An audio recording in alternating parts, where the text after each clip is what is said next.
大家好，又是我肥肥。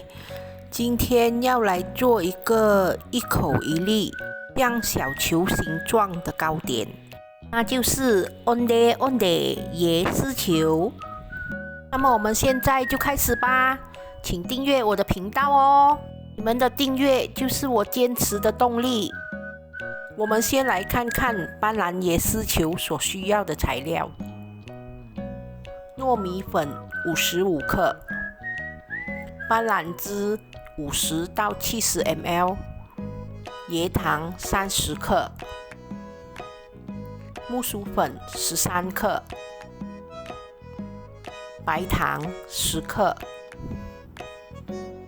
青色素1滴。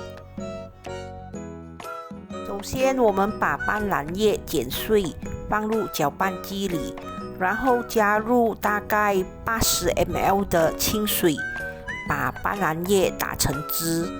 我们只需要用到50到70 ml 的斑斓汁而已。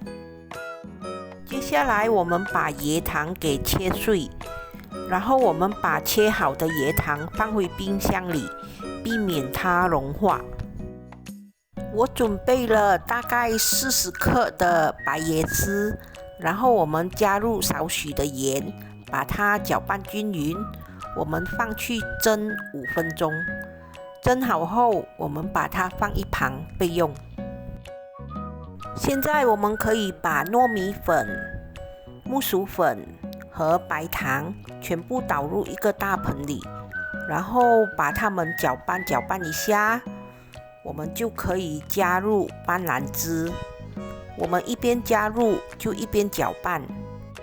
因为不同牌子的糯米粉吸水力都不一样，所以你们要自己拿捏那个水的分量。我们可以加入1滴的青色素，让它的颜色更加的鲜艳，1滴就够了，不需要太多。我们继续的搓揉。我们只要把面团搓揉到光滑不粘手，然后不会裂开就可以了。这个椰丝球的大小最好就是做到一口一粒，所以我把它分成10克一粒的小面团。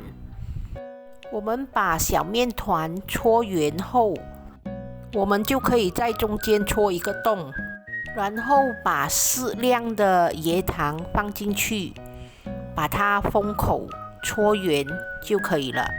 我们要尽快在椰糖还没融化前包好，因为椰糖一旦融化就很难包了。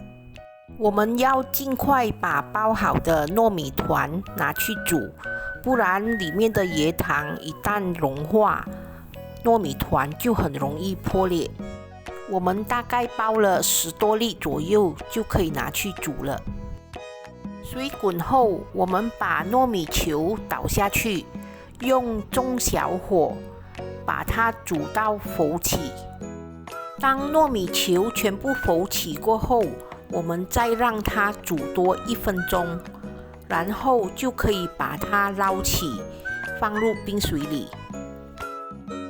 接下来，我们就可以把糯米球捞起，沥干水分。我今天的这个分量可以做到大概13粒的椰丝球，不过也要看你们做的椰丝球有多大粒。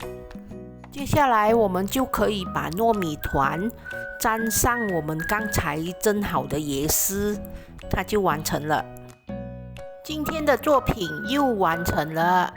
斑斓椰丝球一放进嘴里就尝到淡淡的椰丝香，再咬下去就吃到 Q 弹的糯米球，接着就是香甜的椰糖流出来，哇，好吃哦！